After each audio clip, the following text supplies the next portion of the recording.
Hey everyone, this is Luke Johnson from Noetic. I'm joined today with our usual Bob Schut and a very special guest, Dr. Gregory Sadler. I'm sorry. He is the president and CEO of Reason.io and a bit of an inspiration, a trailblazer for us. He's possibly the busiest philosopher on the internet. Many of you know his lectures that are on existentialism and stoicism and a host of other topics. I'll let him sort of say more about what he's interested in doing in philosophy and why he's joining us today.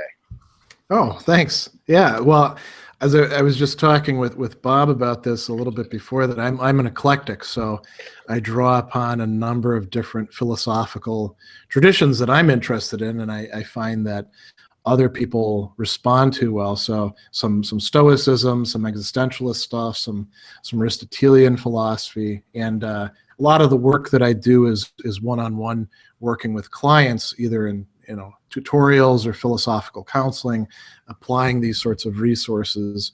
But I do a lot of video work as well. That's not going to stop anytime soon. I've passed the 1,000 video mark sometime back in the fall, and I'm releasing probably about 5 a week or so. It's kind of amazing because it's not just quantitative for you, it's qualitative. Like you don't just recycle the same stuff. You're always innovating, and it's a real inspiration. And I'm not just trying to suck up to you. I'm really thankful to have the opportunity to work with you today, because honest to God, had you not gone and gotten out there, I don't know if it would have demonstrated to me and maybe even Bob. I don't know how aware Bob was of your work, what was possible with the internet and teaching. Yeah, the internet is really a game changer. In the past, I mean, you had things like people recording lectures and then putting them on DVDs that you could pay a lot of money for. And it was always people from the top-notch universities. And my experience with elite universities is that the people there are pretty smart, but they're about as smart as everywhere else as well. And so what's great about the internet and YouTube in particular is, it opened up the door to people like us, who don't necessarily have a big name to start with or didn't go to the right schools to put stuff out there. I mean, I'm fortunate as well in that I often use a lot of business metaphors. Having philosophy as my subject area is kind of like having a product that sells itself if I do a decent enough job. I don't have to sell something that I consider an inferior product. I don't have to do a lot of salesmanship. I can just educate on it, and people pretty quickly find out that these complex philosophical texts have ideas that they can apply to their own lives. Definitely. I think that's a great virtue of the work that you're doing, that you're very interested in applied philosophy. So we should probably move on to the topic of today's discussion.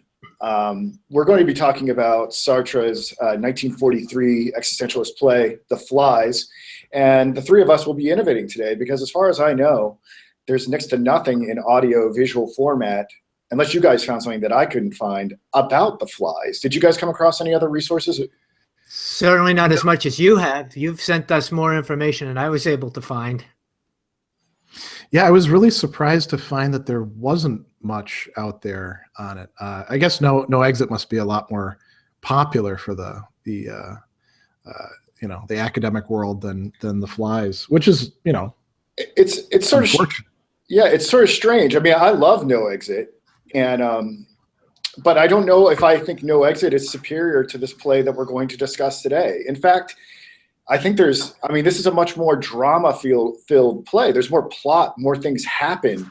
I mean, it's much more engaging in terms of a narrative, in terms of what it says about political situations, about metaphysical and existential situations.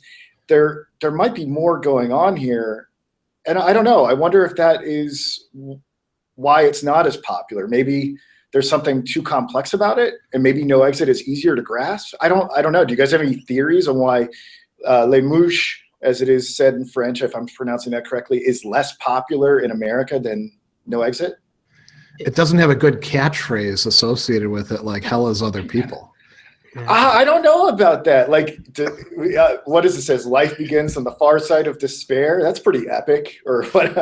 There's some. I think it's a little harder to get the meaning out of this story than it is to get it out of No Exit. I think it jumps out a little easier in No Exit. Here you have to really work and think and say who are the players and who are they representing. You really got to work at this play to understand it. Yeah, I don't know. I'll tell you what, though. I had to work real hard for No Exit, and thankfully Greg had done a tutorial on No Exit. I'm not going to lie. I relied pretty heavily on your No Exit tutorial to produce the one that Bob and I made. I think we added some insightful information to it, but your influence is strong, and at least in what I had to say on No Exit. Yeah, I try to do as much with putting whatever it is that I'm presenting forward and letting them, almost present in their own terms. Sartre's a really powerful author too, so he lends himself well to that. He's so incredible. I finished reading this morning his the interviews from 1980 that he did with Benny Levy or Pierre Victor. I don't know if you've ever had a chance to read that, Greg. Have you? No. Quite controversial. We'll talk about it sometime. Okay. Essentially, it's kind of a suppressed work that was put out by the University of Chicago that leaves it kind of open whether or not Sartre converted to Messianism. Is this how you say it, Bob? Messianism? I presume, yeah. I've never used it in that way before, so I would say, yeah, that's probably. Yeah. But it caused a big to-do amongst Beauvoir and a lot of the people that he mentored. But let's talk about The Flies. I'm just going to do a little bit of a historical background as far as the context in which it was written. And then Greg's going to tell us about how it's sort of an adaptation of some Greek tragic forms, and Bob's going to do a summary for us. It's kind of a thinly veiled resistance piece. In 1943, the Nazis had occupied France, and given Sartre couldn't come right out and create a play that advocated kind of the murder of Nazi overlords or something like that. So that's why he's going to veil it in this ancient Greek art form. Now, I've looked at different resources. Do you guys know how restricted Sartre was? I know he was under censorship, but I've heard that he was under in work camps, and he wasn't for like a year or for like a day. Does anyone know about that historical fact? Well, he was a prisoner of war. Yeah, it's a question of duration. Yeah, I mean, the prisoner of war camps weren't that bad at that point after the fall of France, because he was able to do some writing, and he mostly complains in those notebooks about being bored. So certainly the Flies is coming out, like Sartre will say in some of his interviews and discussions of this experience of having been defeated as a country, and as what France was standing for by the Nazis. And it's pretty hard to get worse than the Nazis for being who's occupying you, right? But I don't think that he encountered an awful lot of personal hardship. Well, obviously not. If he got to, the first production of this play got to happen in 1943 at the Théâtre de la Cité. Am I pronouncing that? Or probably butchering that. But I mean, I wouldn't over worry too much about pronunciation anyway. Yeah, but I mean, he got to put this on, and apparently Camus attended one of the rehearsals and introduced himself to Sartre during one of the rehearsals, and yeah. So I mean, if the Nazis were allowing him to put on these plays, I imagine he wasn't too constrained. Makes me wonder if there's Wasn't the first one he did the Nativity? Was that the first one he did? Well, yeah, I did read that somewhere, and I think that's what got him interested. I think he did a Nativity play, and then he kind of realized that he could send subversive messages, and that if only a playwright would step up. And then he, I guess, kind of like all of us, we kind of were like, man, if no one's going to step up and do this, well, I can do it. And so Sartre, went from being the guy who wrote Being and Nothingness to a playwright. And it's amazing how different his style changes. Like he is incomprehensible in the more philosophical works and such a beautiful stylist in the plays. I've never seen such a dramatic shift. He's really wonderful to read, and I highly encourage everyone to check this out. I'm sure we'll quote many passages today that are just really delectable to the ears. Has anyone, I'm sure you guys noticed the difference as well, right? That he is so versatile in his writing. Yeah. Well, he's writing, yeah. Go ahead. Oh, I was just going to say, yeah, that's what I've read. I've read about that. I haven't read a whole lot of him, so I can't really give you a comparison, but I'm sure Greg has a lot of information on that. Well, I mean, Being in Nothingness is definitely a dense, here's my definitive tome of philosophy kind of work. And he's taking his conversation partners, people like, Hegel and Heidegger and Bergson. So that's a tough work. Oh, that said, there are some portions of it that are pretty easy to read, I think, and fairly clear. But yeah, he's a great stylist when it comes to literature. He wrote plays, and he also wrote novels. Nausea had come out before this, and he talks about that in a sort of retrospective piece about this guy, Charles Dalin. Talks about Nausea as having been what got him on the scene and allowed him to be able to put out plays and people to produce them. And he was praising Dalin in part for putting on The Flies, because it wasn't a great success, and he just stuck with it. And he's trying to fill up this giant theater. Not a lot of people are going, and he kept it going for over 50 playings, which for a play that's quite a lot. Pretty nice run. Oh yeah. I mean, it was not a commercial success in any respect. So this guy Dalin, Sartre is praising him because he said he really believed in me, and then he talks about what he learned through the process of putting the play on and having to deal with actors and present to an audience. Because it's one thing to write a story that somebody's going to sit in their easy chair and read, or go to the cafe and open up. Mm-hmm. It's a whole nother thing when you have to have it out in front of an audience. Totally.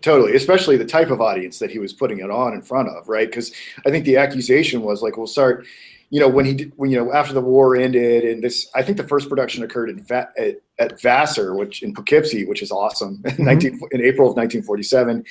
And then it debuted, had its proper debut in New York City on April 16th, 1947 at the President's Theater. But I think he took a lot of criticism for a lot of his plays going on in very bourgeois sections of Europe and America. And I think he felt like he was kind of Trojan horsing a lot of existentialist Marxist ideas so that he could convert a lot of people that wouldn't be necessarily able to identify with the common man if like this was the medicine for them or whatever. But we could talk about those political implications and Marx's and Sartre's uneasy relationship with Marxism. It seems it's not something that was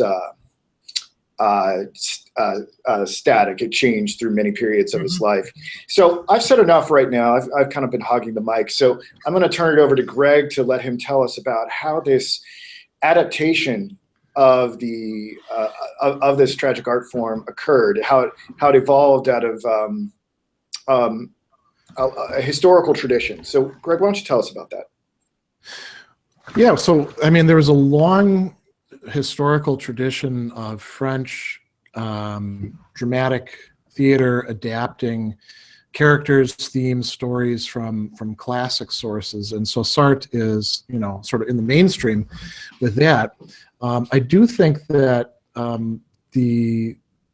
there's some philosophical implications to what he's doing with it. I'll talk about that in a moment. But first, I should mention that what he's adapting is the middle play in a trilogy by Aeschylus, who's we don't actually know that much about Athenian drama, unfortunately, because we don't possess most of the plays that were written and performed. But Aeschylus is one of the early people that we do have quite a bit of, and the Libation Bearers is the one that this is pulling from, and the Libation Bearers takes place after Agamemnon and then before the Eumenides. Each one is at a particular point in time, they're all part of this massive narrative, which is filled with horror and revenge and ultimately some sort of reconciliation and the establishment of justice. So it's like, really big themes that are being dealt with. And Sartre is picking the middle one where Orestes, the son of Agamemnon, who's been killed by Orestes' mother and Agamemnon's wife, Clytemnestra, and her I guess you could call him gigolo in many respects. Agestes. And there's all sorts of bad blood going back several generations in the different families. Well, Agamemnon comes back from Troy. They kill him. And Orestes is a little child at the time. He comes back in the libation bearers, and his sister Electra, actually one of his sisters, the other sister had died before. There's even more blood off stage in this, but Electra's around, and Orestes avenges his father's death by killing the main guy who killed him, Aegisthus, but also killing his mother. And it's one of these classic, well, is he right to do this, or would he be right to do this sort of dilemmas that's set up? And it reaches a culmination in the next play, the Eumenides, which has, what Sartre is doing here has some elements taken from that. The Furies are pursuing Orestes, and he flees to Athens, and then the gods get involved, and they work out a nice compromise that leads to law courts and stuff like that. Sartre doesn't have that in there, but he does have these flies. The title of the play. They are the Furies. They're the ones who are after Orestes, but also plaguing everybody else in the town. And so what would Sartre doing here? He's using a classic story and then reworking it. We'll talk more about the characters and what they're like in this in ways that are very different than its the original source in Aeschylus. And Sartre said that one of the things he was trying to do with this was to see whether it was possible to write a tragedy of freedom. This is a Greek tragedy. He wanted it not to be a tragedy of fate, but a tragedy of freedom. And I think he really does succeed with that. The other thing I do want to say about this that's a bit more philosophically oriented is I think that Sartre uses these classic characters in such a way not just to make it about the present, and a veiled thing about what do we do with these defeated France and these Nazis on our street corners, and how do we resist, and should we feel remorse? I think you can say that Sartre, when he's looking at ancient culture, is willing to say not only are people free in the present of modernity, but they're also free whether they realize it or not, in ways that existentialist philosophy could talk about in the past. So that this is almost an alternate rethinking of this scenario of Orestes coming back to town, and how is he going to behave, and then the other characters, how are they going to comport themselves? How does Electra make her choices? How does Clytemnestra and Aegisthus, how do they live with each other after their terrible deeds, and how do all the other people around them do it? So I think that's probably enough about the historical connection. Yeah, I've always wanted to go and revisit them in great detail, because I'm very interested in how not only the tragic art form influenced Sartre, but specifically how it influenced Nietzsche and the birth of tragedy. So, Bob, how about you provide us with a more detailed summary of Sartre's adaptation? Okay, certainly. It's going to be. I'll probably trip over these names a little bit, so please forgive me. It's a little difficult to read them and still have that natural sense to it, but I'll do my best. So Orestes, who interestingly he uses another name here when he comes into the city of Argos. He uses the name Philebus, and he uses this to disguise himself. He doesn't want to let everybody know who he is, and he comes in with his tutor. and they both arrive at the city of Argos. The Tutor is complaining here in the beginning that the city is being very unfriendly to them. And Orestes tells him that this is the city of his birth. This is where he was born. Then Zeus appears. He's disguised as a man, and he begins to tell them the story of Argos, what happened the last 15 years. That Queen Clytemnestra and Aegisthus murdered King Agamemnon. And at the time, Clytemnestra was the wife of Agamemnon. So we have this relationship here, this dynamic between Clytemnestra and her boyfriend, I guess. It doesn't really tell us how she met in this. Probably have to find out from Greg how this happened a little earlier. But they, I guess, get together and they kill Agamemnon. So he was the king, and now the new king is Aegisthus. Now, the Argives, which is the term they use to describe those people who are in Argos, they knew that this was going on. They knew that this was going to happen. They didn't do anything to prevent it, and they didn't do anything after it. So this guy goes in, assassinates their king, and they just kind of take it as nothing. And for this, it says that the gods sent the flies to the city to punish them, or at least to remind them of their sin. They're now living in a perpetual state of remorse and atonement. And that theme kind of runs through the rest of the play. The people in the city are in this state of atonement, this fear. The subject of Orestes now, the son of Agamemnon, comes up. And Zeus hopes that if this guy Orestes does return, that he wouldn't interfere with the state of the Argives, because remorse is very pleasing to the gods.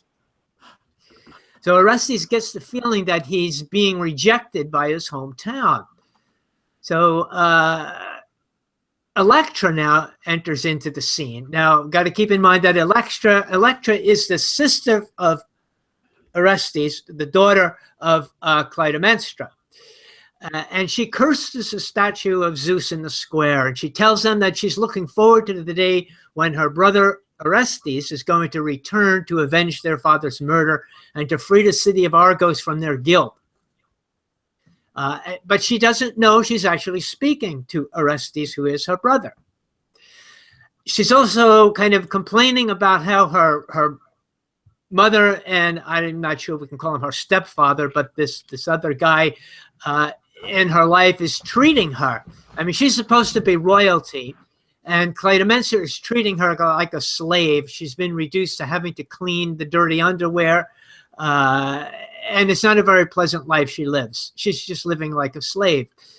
Orestes discusses how people outside of Argos, and in particular Corinth, which is where he's claiming he's from, how they live without remorse.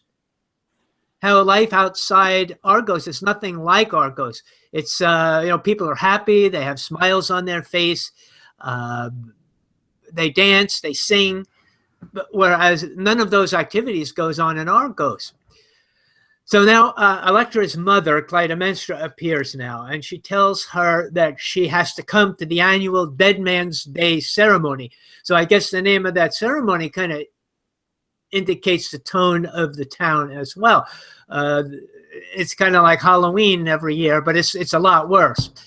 This is the day that the dead are released from a cave so that they can come and torture the city for a day for all their sins. So we have this Day of the Dead kind of hanging over the city during this play. The fear of what happens when the stone is rolled back and all the dead rise up. So they argue, but finally Electra agrees to come to the ceremony.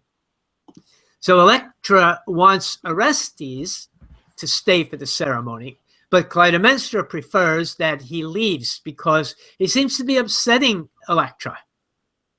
Apparently, there's some kind of a quality about Orestes that she just doesn't trust.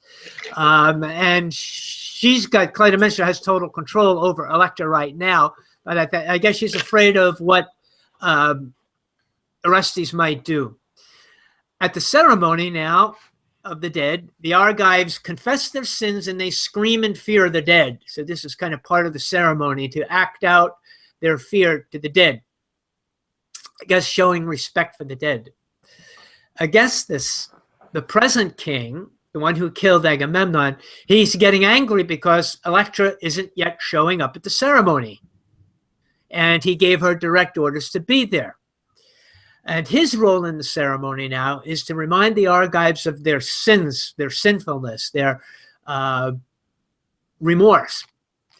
And the cave is opened up to release the dead. Now, Electra finally appears on the scene. But unlike everybody else in the ceremony, she's dressed in a white dress, where everybody else is dressed in black. And this upsets the people who are all wearing black that's the proper color for such an occasion. And her response is to start dancing and telling them that she wants to be happy and free and live a life without remorse, and that the dead really want them to be happy after all. So this kind of goes counter to their city ritual. Now the Argives begin to listen to her. So Zeus causes a stone to roll away from the cave, which creates terror in the people. And then they begin to turn back against Electra for tempting them to turn away from the rituals of the city. Aegisthus orders her to leave the city. He gets her for what she's doing, creating a rebellion. I guess he figures she's going to start to create a rebellion, so he orders her to leave. Orestes approaches Electra to try to convince her to come with him. But she wants to wait for her brother. She's expecting him to come and take revenge. But you have to remember, she doesn't know that he is really Orestes at this point. She just thinks he's some stranger coming into town for a visit. So he starts to, he tells her that he is in fact Orestes, her brother. And Electra is very disappointed when she sees him because he appears to be more like a boy than a warrior. And she has this idea built up in her mind that her brother is going to come, I guess, riding on the white stallion and take over the city and take care of her mother and her boyfriend and rescue everybody. But now she sees that her brother's just a boy. I think he's 17 or something like that. I think was the age that they mentioned. She now wants Orestes to leave, so she's very disappointed, and she tells him to leave the city. And Orestes asks Zeus for a sign. What should I do? Should I stay or should I leave? Kind of giving up his freedom to Zeus, to the gods, and saying, what should I do? You tell me what I should do. And then Zeus creates a kind of a little mini miracle for him that somehow causes a flash of light to dance around a stone. And I guess the sign is that he should leave. But now Orestes decides, I'm not going to do what the gods want me to do. I'm going to stay. I'm going to free Electra, and I'm going to free the Argives. So he's going to defy the gods, defy the miracle, the sign from the gods. And now Electra changes her mind, and she decides that she's going to pair up with Orestes and, get the job done. And the job is to take care of Clytemnestra, their mother, as well as Aegisthus, the one who killed Agamemnon, their father.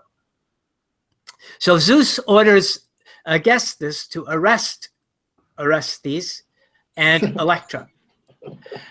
Aegisthus refuses and confesses that he's tired of all this pretense and would rather die than go on. And this is kind of like a turning point in the story. Aegisthus, who is the guy who murdered Agamemnon, he's the king, and he says, I'm really getting sick of all this religious stuff and my job. I'd rather just kill me right now, I think is what he says to Zeus.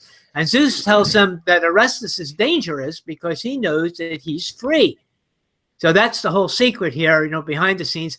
Orestes finally realizes his freedom, and he's going to exercise his freedom. This makes him a very dangerous person. So such knowledge can upset the whole structure of Argos, which is based on this idea of servitude to the gods. So Orestes and Electra were hiding, and now they come out. Orestes kills Aegisthus, and Electra has now begun to have second thoughts, or maybe third thoughts again, about changing her allegiance back to the gods, maybe. And then Orestes kills Clytemnestra, his mother. Orestes and Electra run off now because they're guilty of a crime of murder. And they run off and decide that they're going to hide in the shrine of Apollo. They'll be safe there because they're not allowed to come in and, I guess, arrest them as long as they're in the shrine here.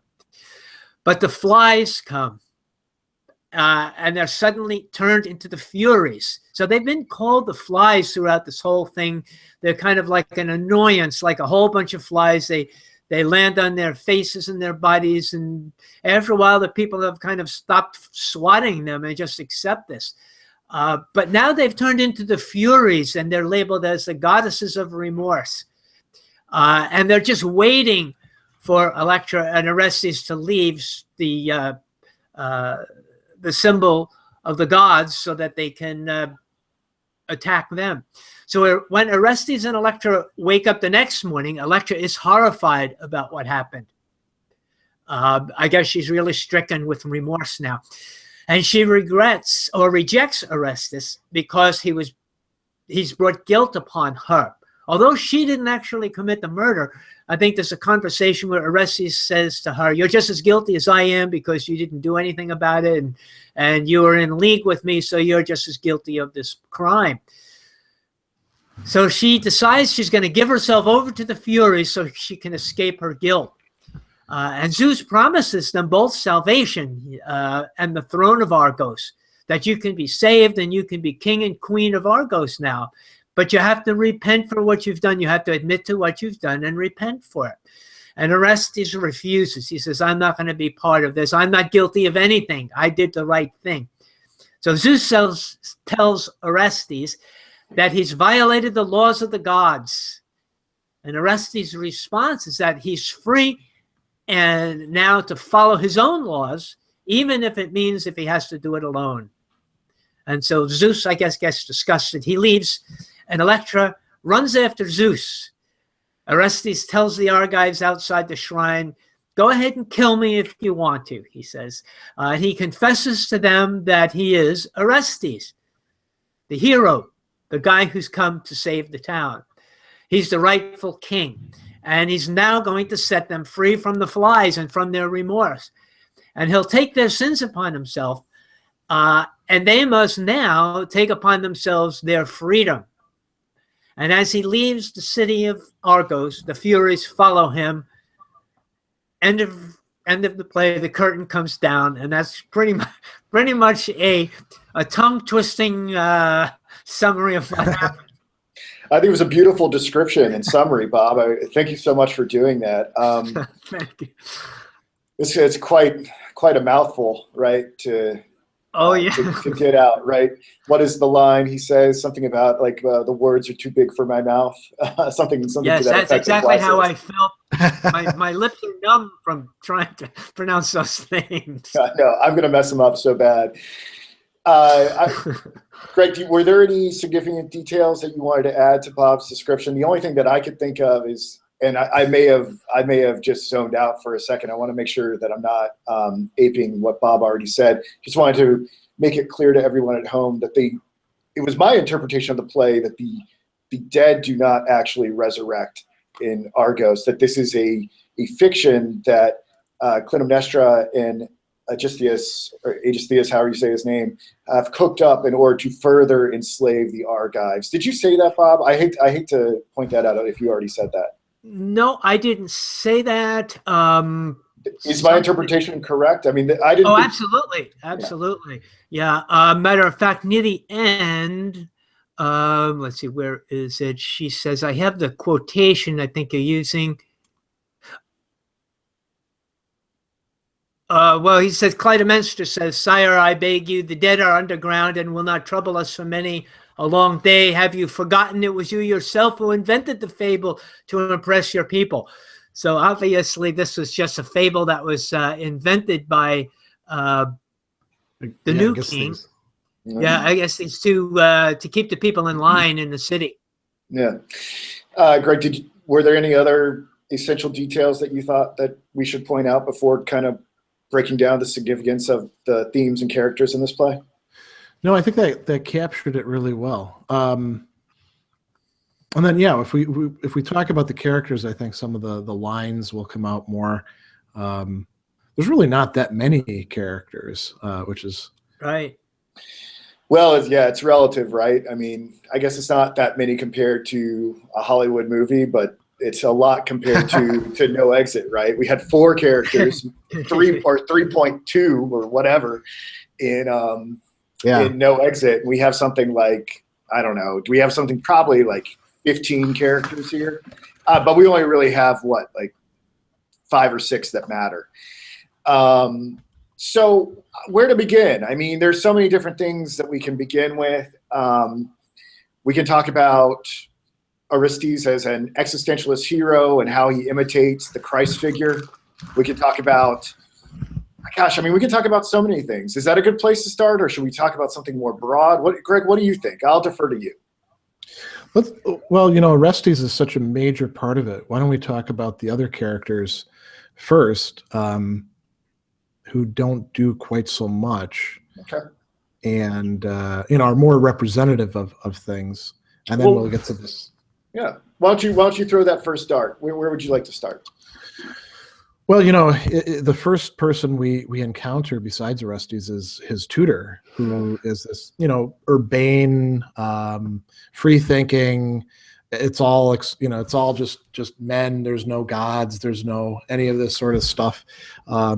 Sort of person who has taken upon himself the task of educating Orestes. He talks. One of the things I thought was really interesting is he talks about supplying Orestes with memories, because Orestes couldn't generate them on his own, but they're going to be fairly thin because this guy doesn't really believe in anything other than things are pretty good in most places. Yeah, and the tutor takes great pride in giving a sort of emancipation to Orestes, right? He says, look what I've done for you, right? So along with youth, good looks, and wealth, you have the wisdom of far riper years. Your mind is free from prejudice and superstition. You have no family ties, no religion, and no calling. You are free to turn your hand to anything, but you know better than to commit yourself, and there lies your strength. So the tutor on some level grasps that Orestes isn't conditioned like everyone else, like the Argives, by some sort of prefigured state where they have this hereditary sin that's been passed down them for a generation and a half that they have to live with, that Orestes kind of hovers above it all with no commitments. But I don't get the sense that Sartre is going to be endorsing that as a perspective that we necessarily need to have. That, I mean, and this is where a big part of existentialism comes in, and a big part of Sartre's famous mantra that existence precedes essence, that we have to make ourselves into a project. We have to take up projects in order to give our existence meaning. And Orestes, this play is a lot about Orestes taking up a project, finding his home, finding things that are significant to him, and dedicating himself to a cause. And so though the tutor is well-intentioned, he doesn't necessarily demonstrate the ideal sort of existentialist viewpoint for Sartre. And maybe you two want to weigh in on that? Well, if I could just say one thing about the tutor, because I kind of tried to identify the characters and the roles that they played, actually who they represented, because these characters are masked because they actually represent other things. And I wanted to run this past you both here, that I saw him as representing the intellectuals of France, perhaps. Yeah. Kind of removed from this, but yet, kind of not really religious, but more the academic, because he kind of throws out more lines you'd expect from an academic. Did you see him as playing that role too? Or now that you're saying it, totally. I'll let Greg say that. Yeah. Well, I would say that he represents a particular kind of academic, the sort of glib, kind of shallow humanism that comes after the Enlightenment. If you look at Sartre's work over and over again, he has characters like this pop up, and he also talks about this sort of viewpoint as something very different than existentialism. In Existentialism is a Humanism, where he talks about these people who think that, well, there's just general human nature and we all kind of realize it. And he says that's not much different than a religious viewpoint that thinks that God gives us our nature. And that really was the viewpoint that was put forth by a lot of these Enlightenment reformers, and that was being carried forward true into French academia, but also throughout large parts of French culture as well. And we see similar people today. This notion that, well, we're just going to educate everybody, and that'll pretty much, once people kind of get their act together intellectually, all the problems will fall into place. And Sartre's, his view is, no, we have these very deep desires that are messy, and we have to figure out what the hell to do with them. and that sort of humanism is not particularly good at dealing with it.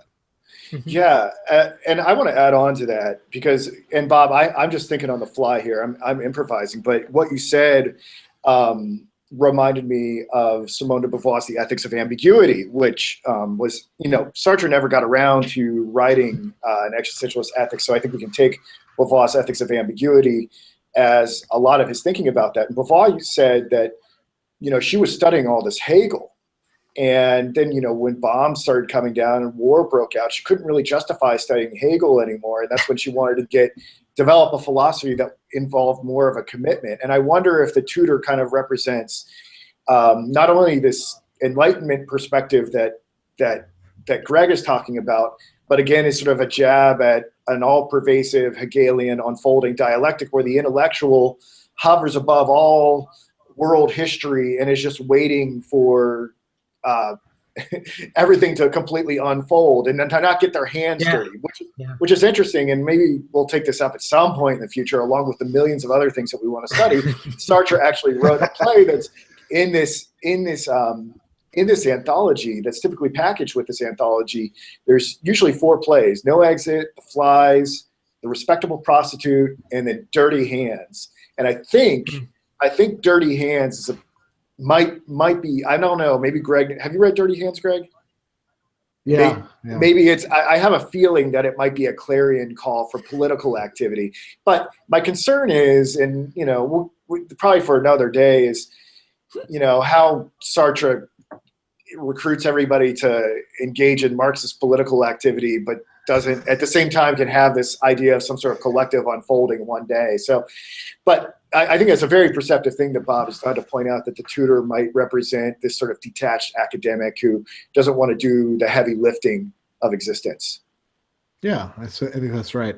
Yeah, and this passage I read from earlier, I absolutely one of my favorite quotes, and I just love this because I think it is at odds with so much that is going on within our society. I love this passage that Aristi says in response to the tutor, and that I read from earlier. He says, "I know I'm favored. I appreciate my lot at its full value.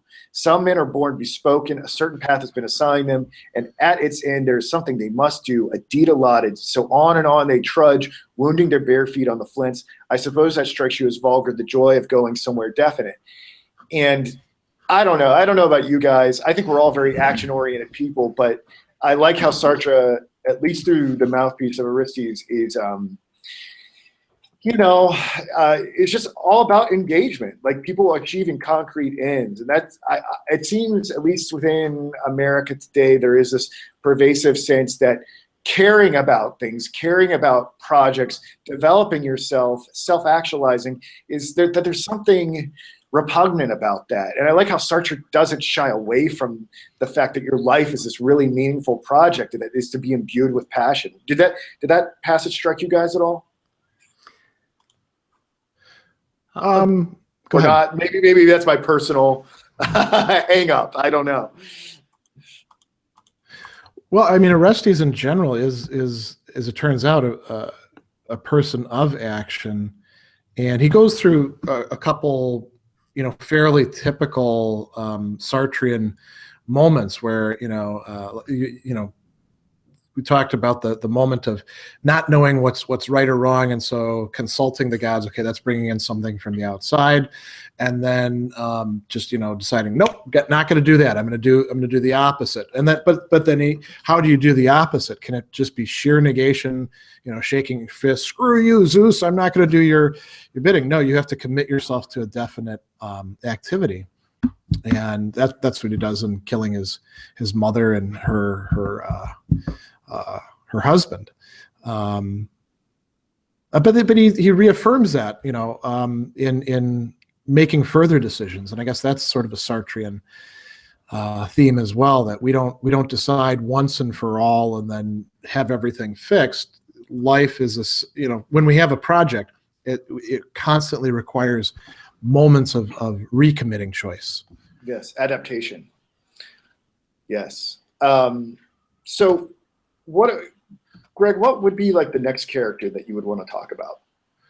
Well, I guess this is really quite interesting too. He's the bad guy, right? Yeah. And he was the bad guy in the original plays too. As a matter of fact, there's bad blood between the Agamemnon's family, the House of Atreus, and Aegisthus' family, and so in a way, it's kind of payback on a cosmic level for this to be happening. And one of the key themes is in the classic thing is about how these back and forth revenges and injustices get worked out only after a couple generations. I think in this one he's worn out. He's a guy who is stuck in a managerial position, the prisoner of his own too successful ruse, and he like you said in the summary, Bob, Zeus says, the rest of these guys dangerous. He's, oh, great. Let him come. Yeah, this will be over. He's like, I'm ready to die. Yeah. He's prepared. He's not, it's almost like he welcomes it. And I guess the question is how did he get to this place where he's so hollowed out? In fact, there's a passage that refers to him like that. How is it the guilt that hollows him out? The guilt of knowing that he usurped the throne from Agamemnon? I suppose that's part of it. Part of what Sartre, if we look at this as an allegory in terms of the wartime and how the French were dealing with the German situation, because Sartre does make it pretty clear in interviews that was the case. We can use the word guilt. The word that gets used in translation here is usually repentance or remorse, remorse in French, which is a good cognate. When we feel remorse, it's this kind of pervasive, something is fundamentally wrong with us, and we've got something in the past that we did that we can't quite make up for. Sartre was writing this and these characters to try to suggest to the French people that that it wasn't helpful for them to ruminate like that collectively about the occupation and the fall and what they might be able to do in the face of pretty clearly evil actions on the part of the Nazi regime. So Aegisthus is, we could imagine him brought up to date. He's the guy who's made some tough decisions in some really trying circumstances and may have believed in them at the start, but now, like you said, is hollowed out from having thought more and more, reflected about these decisions and realized he didn't have to decide that way and that there have been some terrible consequences. And then, he's also kind of the guy who at each stage, made some sort of decision that was supposed to be a solution and looked like it could be a solution. Like, well, we'll tell them that the dead are going to come out and we'll work through this sort of thing. And now, 10, 20 years later, 15 years later, he's stuck in this narrative that he's created. The same thing happens to a lot of people in business situations or in government, where you're responsible for a lot of people, and you can't really tell the whole story. So you come up with something, and now you're stuck in that narrative, and you can't really slip out. I mean, it's not like he could have just, said to everybody, well, I'm going to take a trip and leave the kingship behind, because he's responsible for all these poor people in Argos who buy into this story that he's told, that are waiting for the dead who they now fear to come out every year. So he's a really ambivalent character. Well, let's think about this historically. I'm just, again, improvising here. If the people of Argos, let's say the people of the Argos are the French being occupied, maybe they're the Jewish people. I'm not sure. I don't know who's who. I'm still figuring this all out. So who would that make Aegisthus? If he's like this middle manager that's been put in charge of the occupation, I wonder what his historical analog would have been. And, I guess whoever was it, whatever Nazi was put in charge of managing the occupation in France would maybe I should look this up since I have the internet. Well, I mean, there was Marshal Pétain, who was in charge of the Vichy regime, which is in the south. That was the independent, France, but it was essentially a Nazi puppet state. And then there's, occupied France, and there would be all sorts of functionaries, many of whom would not be French and would not, many of whom would not be German and would not be members of, even necessarily a right-wing party, but were people who could make sure that, society didn't break down. Yeah, that's right. I just looked that up on YouTube or on Wikipedia. Sorry, getting my platforms mixed up. Yeah, that's an excellent observation. Bob,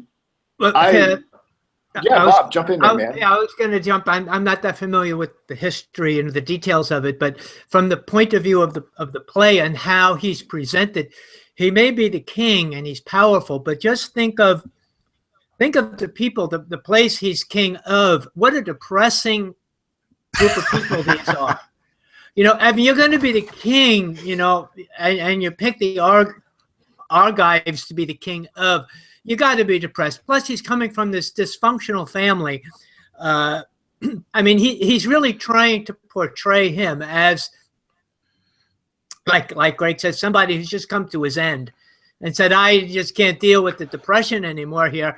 And I can't, lean on my wife or my daughter. Everything is falling apart. Just go ahead, kill me, and let me be done with it. Yeah, and it kind of says, right, that it's like, that it actually is not a glorious situation to be a ruler. It's not really that good to have this power, that it's actually a better situation to allow people to be free, right? And this gets up in the whole existentialist ethic where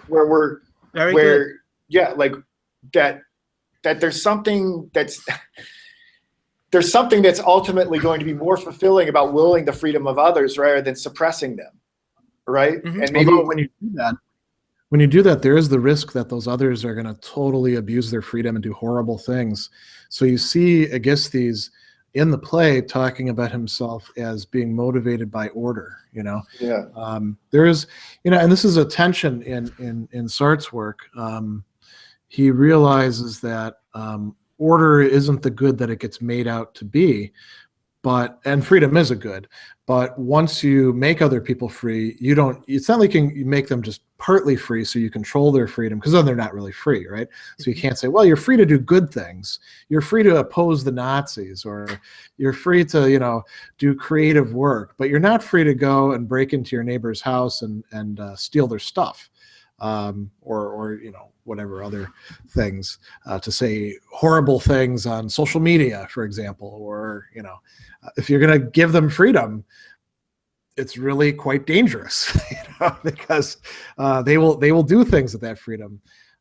He talks in there's two things that I came across that where Sartre's explaining what's going on with the play. And he says, I wrote the flies and tried to show that remorse was not an attitude Frenchmen should choose after our country's military collapse.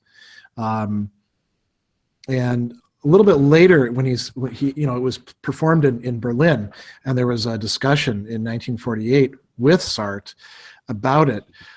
He says that from 1941 to 1943, many people were extremely anxious for the French to plunge into repentance. The Nazis primarily, and Pétain too, and likewise his press. The French had to be convinced and had to convince themselves that we had been madmen, that we'd sunk to the lowest levels of degradation, that the Popular Front had lost the war, et cetera, et cetera. What was the purpose of this campaign? Certainly not to make Frenchmen better, but to make a different men of them. No, the aim was to plunge us into a state of repentance, of shame, such that we would be incapable of putting up any resistance. Yes. And so that's part of what he's trying to combat. And I guess these is, he's a collaborator, except in this case, there isn't any Nazis around. He's the guy who did it in the first place. I suppose you can say he's an agent of Zeus, right?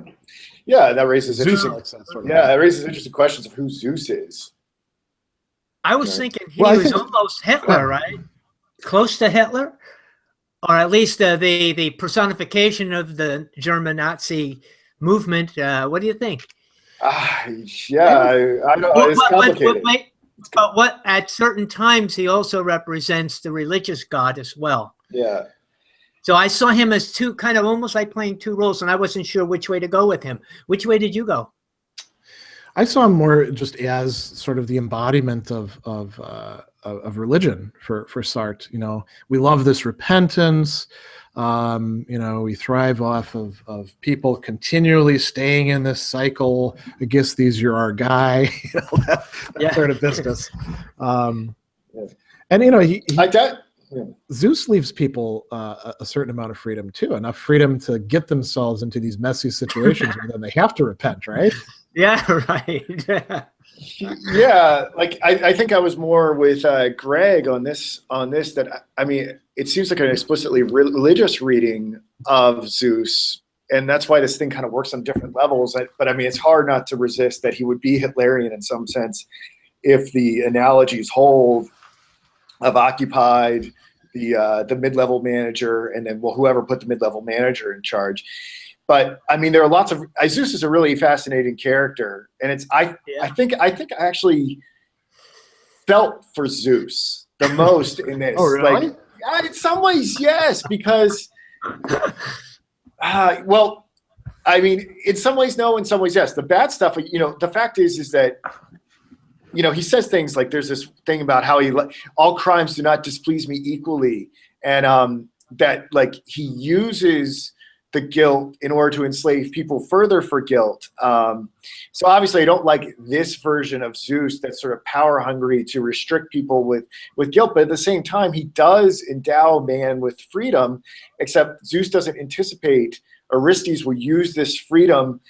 What's interesting about Orestes is that Orestes acknowledges God's existence or Zeus's existence, but doesn't feel grateful for being endowed with this freedom and abandons the thing that made him. Like there's this whole thing where Orestes is like, yes, you may have created all the universe. You may have made man.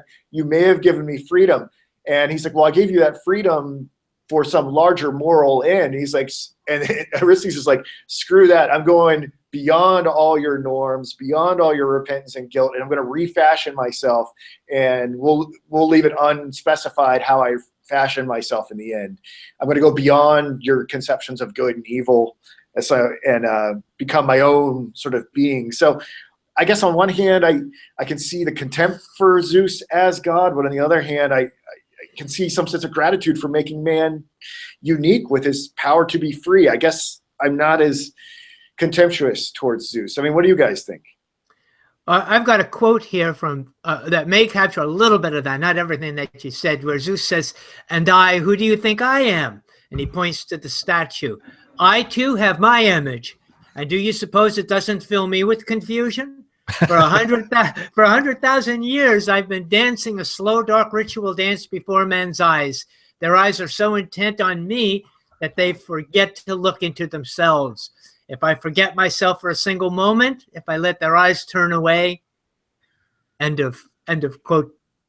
Yeah. I mean, there's a sense of Zeus's profound loneliness. Like there's this, when he's talking to Clytemnestra, he says, and Orestes, he says, Young man, do not sit in judgment on the gods. They have their secrets and their sorrows. Yeah. But it raises this interesting question about why God made man. And Bob's passage, too, is that it seems like God is like man. And this goes to this idea of the gaze and how our identity is socially constructed. It almost seems like God or Zeus made man to affirm his own existence. And this is sort of this vicious cycle that we get trapped in, where we saw that very explicitly in No Exit, where hell had no mirrors and people were obsessed of how the living viewed them. And then they began, after all the living died off, they worried about their legacy and how Inez viewed Garcon, and, and how Estelle was viewed by Garcon. So this idea that even Zeus is like us in the sense that he needs his self reflected back to him in the eyes of his own creation. And I guess this is why he took pity on Zeus to some degree. Yeah, that could be a reason. Yeah. What do you think, Greg? You seem to be not as sold on this idea of Zeus being a pitiable figure. Well, I'd have to think about that more. I mean, there is a line. So when he and Orestes are going back and forth after Zeus has the long monologue, Orestes, I created you, I created all things, et cetera, et cetera. Zeus says, I gave you freedom so that you might serve me. And okay, so if we think about that in terms of, you brought up Sartre's, gaze and how people are connected with each other. So Sartre, as opposed to other existentialist figures like de Beauvoir, Camus, Gabriel Marcel, he does see most human relations as struggles between each other, where we're in effect objectifying each other and we can't get what we want from the other. If they look at me, then they're objectifying me, and that doesn't give me the recognition that I want. He does really have things in this tragic point of view, and he's been criticized for that, I think rightly, because other existentialists, the way in which they frame it shows it doesn't have to be like that. So Zeus would, in this case, yeah, I think your reading would be right, because so Zeus is saying it's got to be somebody on top and somebody on the bottom, and I'm the guy on top. I made you. And then Orestes says, in a little bit, he says, so Zeus says, let me tell you, it sounds much like an excuse, this freedom whose slave you claim to be. And Orestes says, neither slave nor master. So he's rejecting this, this dilemma that Zeus is giving him. Look, either you're on top or you're on the bottom. And you can talk about your freedom all you like. That just means that you're trying to place yourself on top, buddy. And so he says, I don't want to be a slave or a master. No sooner had you created me than I ceased to be yours. Yeah. I'd say this is what's going on here is kind of a tension in Sartre's thought, right? On the one hand, you have human relations and the fact that there's always some sort of up and down, somebody's got to be on top, and then you have this upsurge. Sartre loves to talk about the upsurge, the upswelling of freedom, and they don't always combine well. Now they work out great in dramatic form. In philosophy, it doesn't always work out quite so nicely. Yeah. Bob, anything else you want to say about Zeus before we move on? Nope. Okay. No, I think we covered it. All right. So who do we got left? We've got Electra, Clytemnestra, and Orestes. I mean, we can say a lot about Orestes. Maybe we should save him for last. Maybe I don't know. I don't have any feelings about Clytemnestra. Maybe you guys should say something about her. I don't know how to think about her. She's in an interesting position because what we get to see at first is her going back and forth with Electra, right, and saying, "Hey, you need to show up to the ceremony. I'm no longer going to tell you, myself to do it. I'm just going to tell you that, Aegisthus is commanding it. He is the king. I don't want bad things to happen to you, but if you persist in your obstinate ways, then you're bringing it on yourself." So she's kind of like there's lots of people like this in bad regimes who are like, well, you kind of brought it on yourself, when they persecute you. Can't you get along with everybody? I think she's become that sort of type. I mean, we don't really know Well, I guess we do know a little bit about what she was like when she was younger, because she sees Elektra as her an earlier her. Yeah, this is fascinating. She's kind of like she sees Elektra as a pure, more beautiful, uncontaminated version of herself, but that is also yeah, she hates it. It's a little bit like Snow White and the evil stepmother or whatever you remember that, where she's like seeing her as this reflection that she wants to curse. I will say this, that Clytemnestra might be, on some ways, one of the most devious characters in this whole damn thing, because she's the one, like Zeus and Aegisthus, or Aegisthus, however you say his name, like, they're kind of like, yeah, we're condemned to be free just like the other humans, and we're kind of making the best of our situation. Clytemnestra is like actively imposing new punishment on Elektra. Like she makes her this slave, or she calls her a scullion or something like that, or has made her into a scullion, and she reinforces it. And she's the one that seems to be the hardest on Elektra. And as far as I know, like, Elektra is innocent. I don't know how old she was at the time of the whole usurpation of power, but she makes her clean the underwear and the stains, and tries to get it to seep into her skin too. But and Elektra understands her existential freedom in a way, and Clytemnestra tries to keep tamping that down and suppressing it and making her feel guilty. So I don't know. In a way, she's more of a manifestation of, I don't know if I call it evil, but like the real desire to suppress people. I saw as more passive aggressive in the way she was acting. She was more like, if she represented anything, it was the Vichy government, but not the entire government. More the what I call it, a collaboration, but a more passive collaboration. Like you say, she's doing things, she's getting them done, but she doesn't get her hands dirty in it. Yeah. She doesn't really do anything, but she gets things done. Is she Eva Braun? Well, I don't know about specifically an individual, but was that Hitler's mistress? Was that her name? Yeah. Yeah. Well, so there would be lots of people like that. I think that's a good way to put it, Bob, that she doesn't want to get her hands dirty, because she can say, look, I didn't create the situation, even though in this case she actually did, right? But she can say, I didn't create the situation. It's just what it is. We have to make the best of it. Why are you being so stubborn? I know what it was like to be a young girl and have lots of fire, and you just gotta, you gotta adapt yourself to the circumstances. And so she could, I guess, passive aggressive is a good way to put it in that way, because she doesn't take responsibility for the cruelty that she's imposing. Mm-hmm. Yeah. I don't know. I'm trying to see if Patin, however you say his name, who he was married to. If there's an analog to that, I'm probably getting too hung up on it. It's not. No, I don't think there's a particular person that Sartre has in mind. All right. So what about Elektra? What do we want to say about Elektra? Well, it was interesting that she's all for these revenge fantasies until it actually happens, and then there's sort of like a failure of solidarity with the person who she admired for actually doing it. That was, I mean, she's ready to become the next Aegisthus, to go back into repentance by the end, and embrace Zeus, and she'll make a great ruler for continuing that regime. Yeah, she's definitely the inspiration behind Orestes, and then Orestes has to. What's the line that Zeus is trying to, after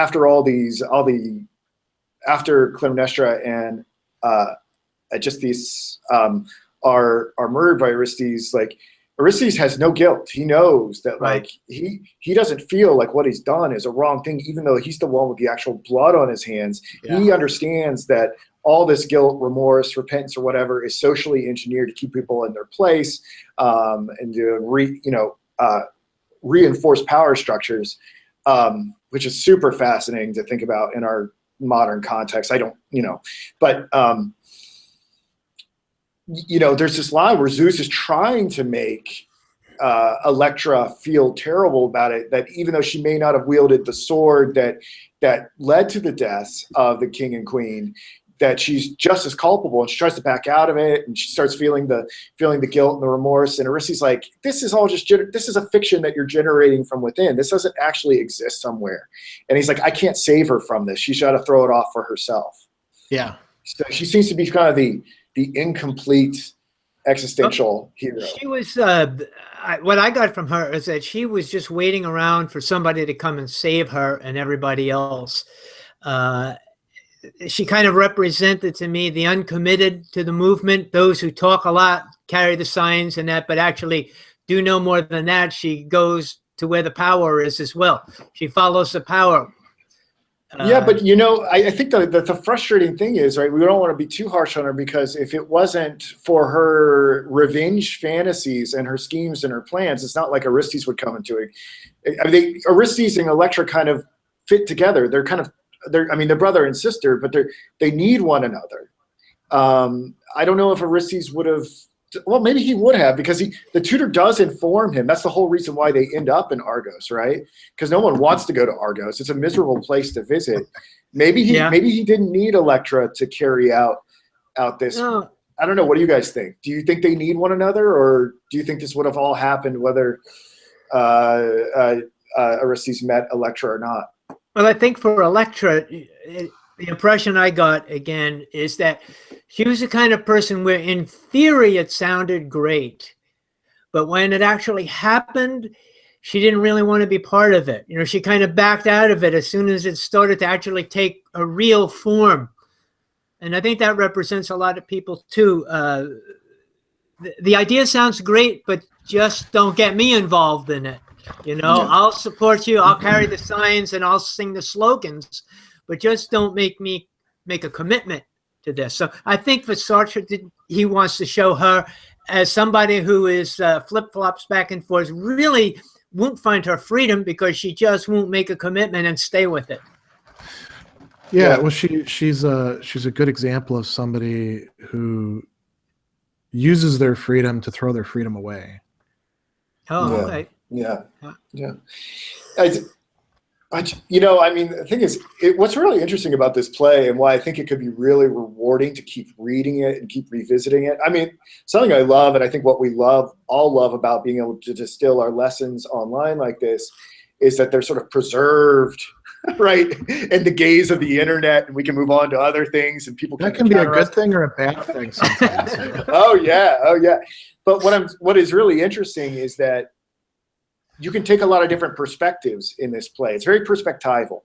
So like Bob was talking about Clytemnestra as being one of the people holding the signs, but then throws their freedom away and doesn't really commit to any political action. And the terrible conclusion that we would draw here is that somehow Aristides is, that in some way that would be some sort of tacit endorsement for political violence, which Sartre nor anyone on this panel, I think, would ever endorse. Sartre was for that in quite a lot of circumstances. Well, again, this goes back to it, right. Okay, I guess it depends on which Sartre, right? It depends on which. Are we talking about 1930 to 1940 Sartre, or are we talking 1960 to 19? I don't know. You might be more familiar with his political rabble rousing than I am. It seems like Sartre. Well, this signed on to the USSR after the Hungarian uprising, but then he saw the excesses of Stalinism, and then he didn't know where to go. Well, this is where Sartre and Camus broke ranks. Yeah. What caused them to break ranks? Well, it was Sartre saying that revolutionary violence could be endorsed, and Camus rejecting it, and it was partly rejecting what was going on the part of the communists in the Rebel, which Sartre reviewed and then attacked. Camus. Yeah. But Camus also did that with the Algerian War too, go ahead.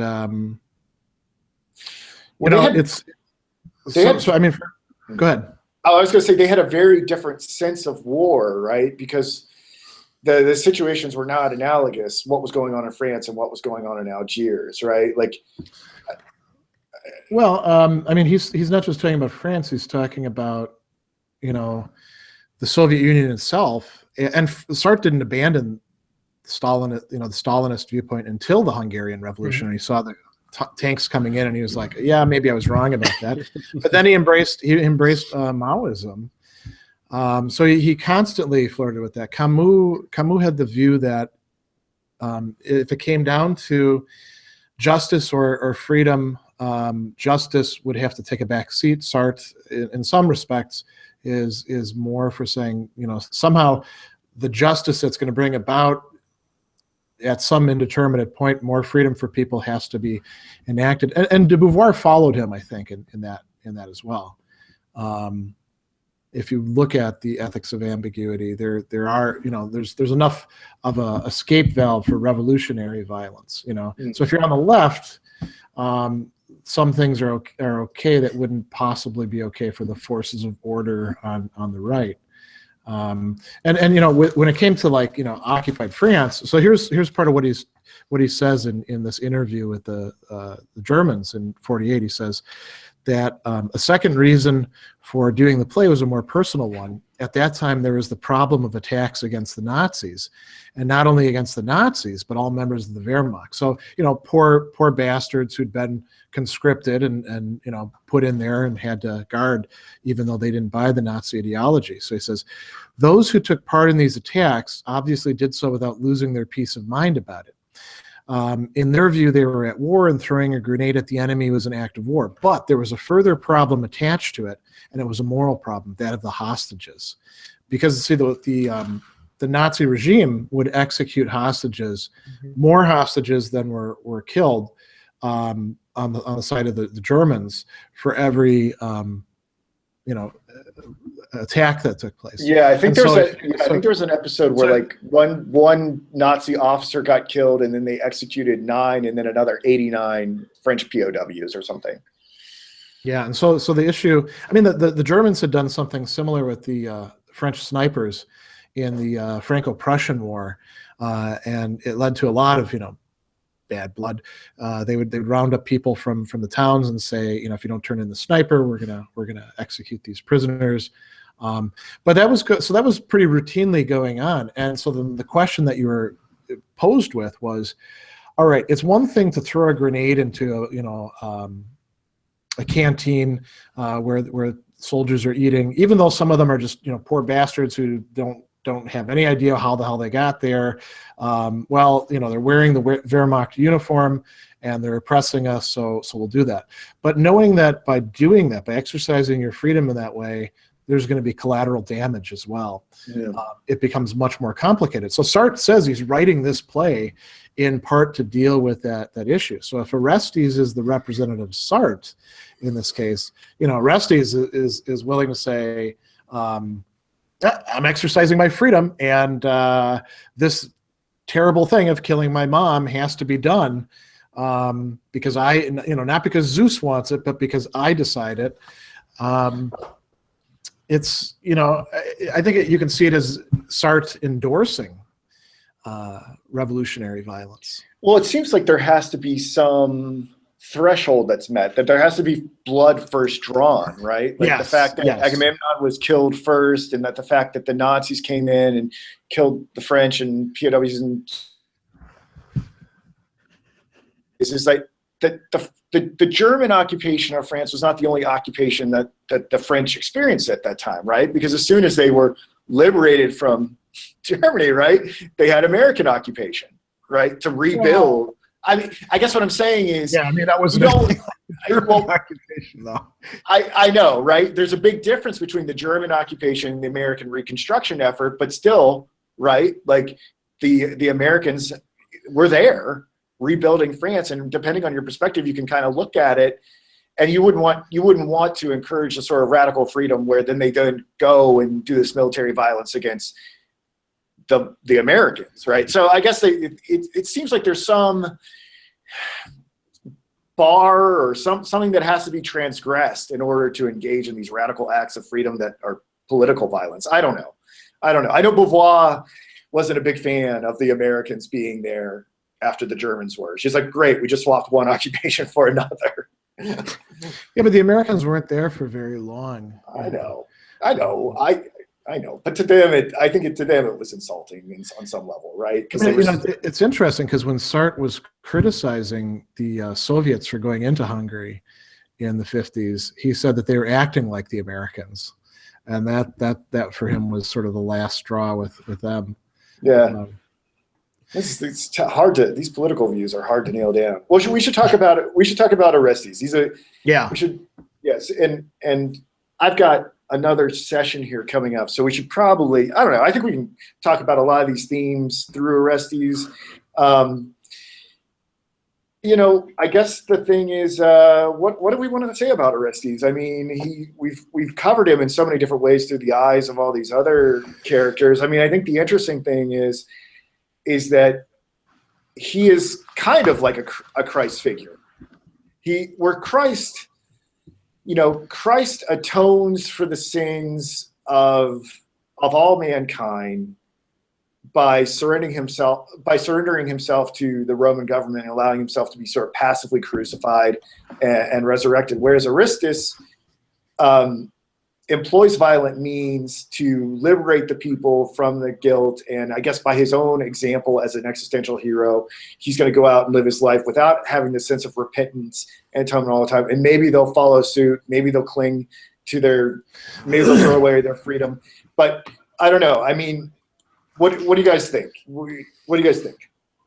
Well, I think it's important to think that or realize that what Sartre is doing here is he's writing a play. He thinks he's writing a play about the insight about the French and about the Germans and about the political. But I think he's also giving us insight into his own mind and his own ideas, his own thoughts about who God is, his own thoughts about religion and Christ as well.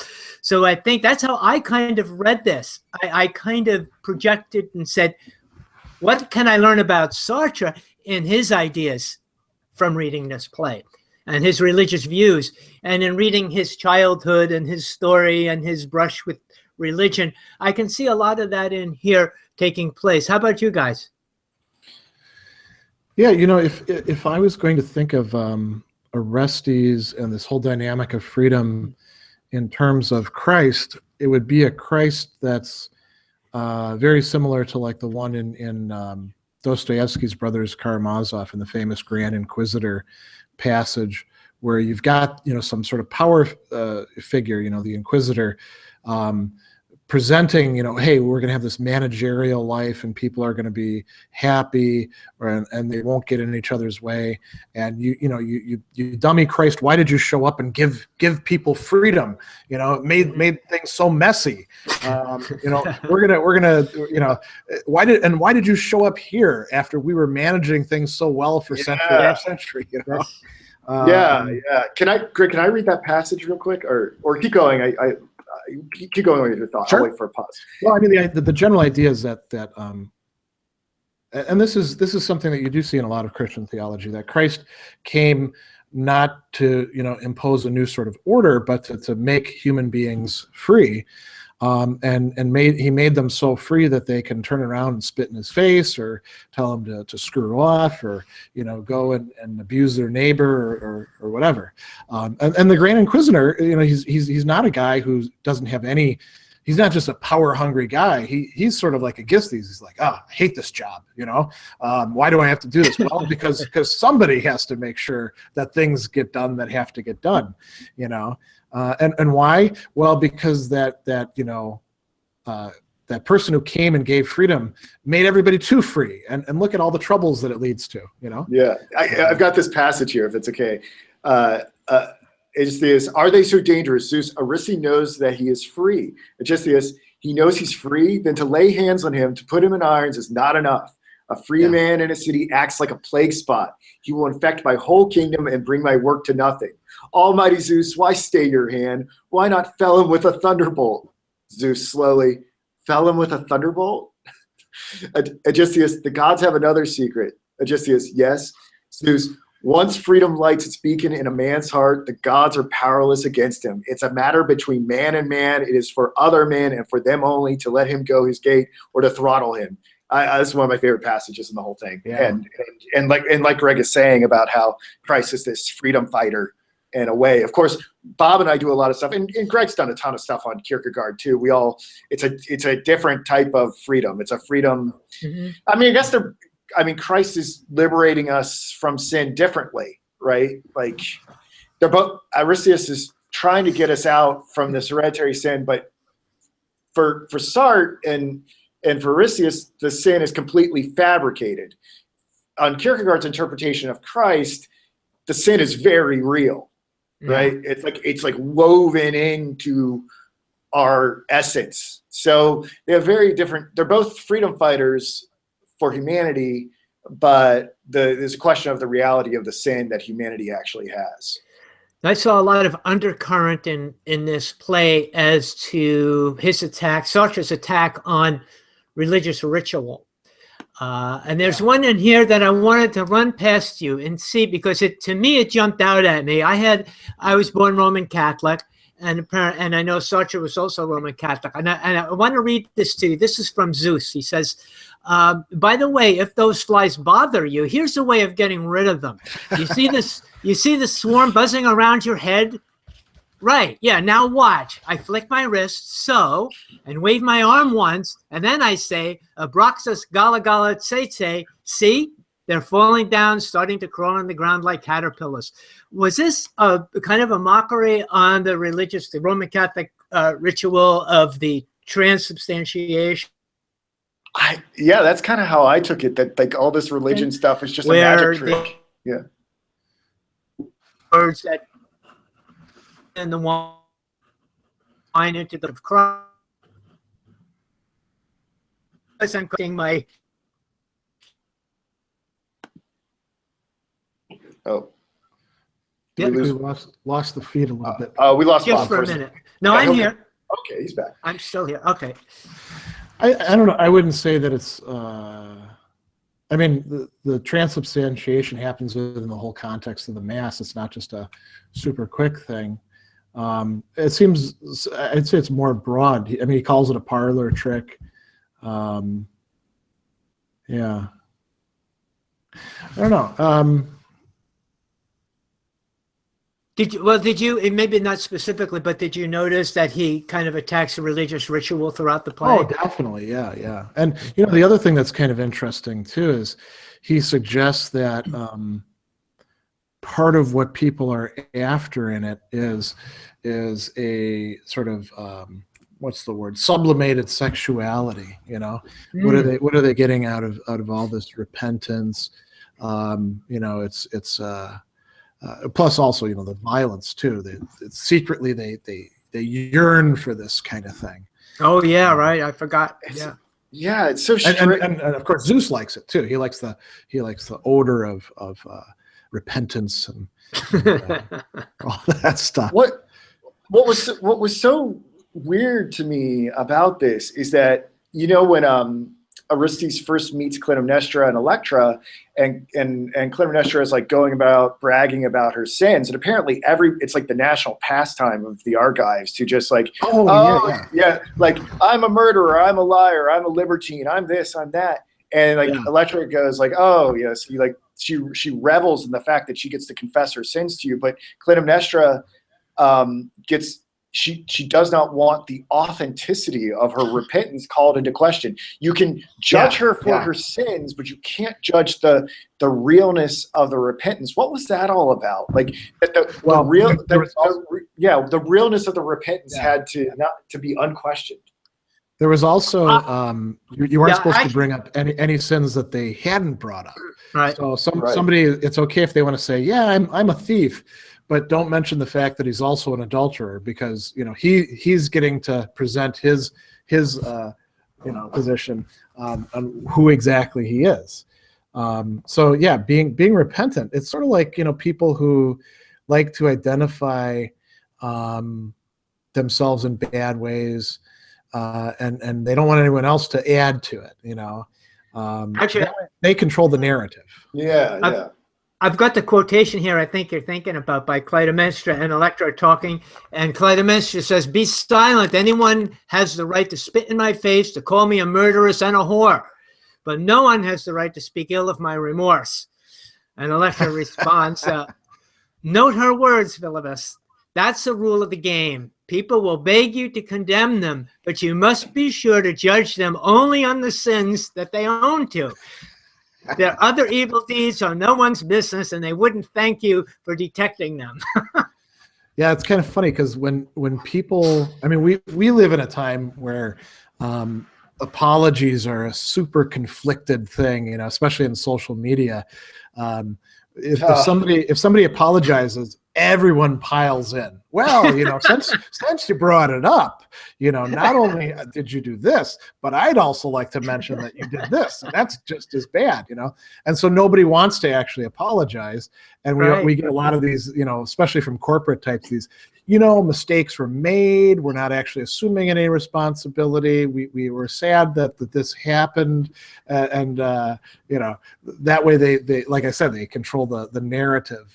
It's a way of protecting the self, I guess. Yeah, I think it's a great thing to point out. And you know, I see this all the time on YouTube, Greg. You know, there's like this. There's a lot of virtue signaling where people, like in controlling the narrative, like people want to, if they can, like there are a lot of people who tell very depressing stories of themselves because they want to create this story of redemption, or they want to talk about how they're so enlightened because they understand how they engage in oppression or this and that, but they know it, so they're reformed or whatever, right? So they want to be a part of that, and I can't help but wonder if something about what Sartre is saying applies to our contemporary situation. It's you know, something else that I read recently was Sartre's psychoanalytic interpretation of Baudelaire, and it's a fascinating read, and we're going to cover it in February.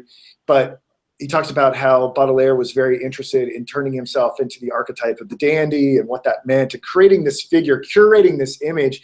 And I think about in the internet age how look, probably the three of us are guilty of it to some degree, and this is an interesting question about whether or not we can escape our facticity and sort of deterministic social mores that are put upon us. You know, because let's not pretend that that I'm not affected by the gaze of people that are watching this. Like, I definitely get a high off of people thinking that I'm smart, and that I get to play this professorial figure on the internet. I wonder if we could truly ever escape this gaze of the other. That is, and it's subtle, but it's especially amplified in this internet age where we can kind of create memorials and tributes to ourselves as these like imperfect but yet righteous beings. Well, that was what Sartre was trying to do, right? But I think there was one book I read, the answer to that was who can escape the gaze, and the answer was only God. And in this, not even God, right? Because not Zeus anyway. Not Zeus. What do you think, Greg? I mean, Greg, you've been working on the internet. You probably have a greater sense of the internet than probably anyone that I know personally. You've been playing on this playground for a while. How have you changed as a result of your involvement with the internet, or how does the gaze maybe affect you or other people? Do you want to say anything about that and how it? Well, I mean, it's a weird place. That's for certain. And now we can't even really talk about the internet as a distinct place because it's so pervaded our ordinary life, you know. All of our, I mean, in just, you know, 2 decades. Yeah. That's what's so surprising about it. When did you first start doing your stuff? Was it like 2007 when you first started? No, it was later than that. I started recording lectures in 2011 in the spring as I was finishing up working at Fayetteville State University, and they actually own those lectures because the state of North Carolina is very draconian when it comes to intellectual property. They assert they in a way that's probably totally unenforceable. They assert total control over any intellectual property that anybody working for the state produces. But anyway, they own those. And then I started, you know, creating some more things. And back in that day, YouTube videos, unless it was an institutional account, 15 minutes long, and then they went to 20 minutes long, and then they opened the floodgates, and we could make them as long as we wanted. And so then when I moved up to New York to marry my now wife, and I started teaching at Marist, I started recording my lectures there, and so that's the fall of 2011. That's just 6 years that I've been on. Have you seen significant changes in society and how the internet is affecting us? And yeah. I think about the role of Twitter, right?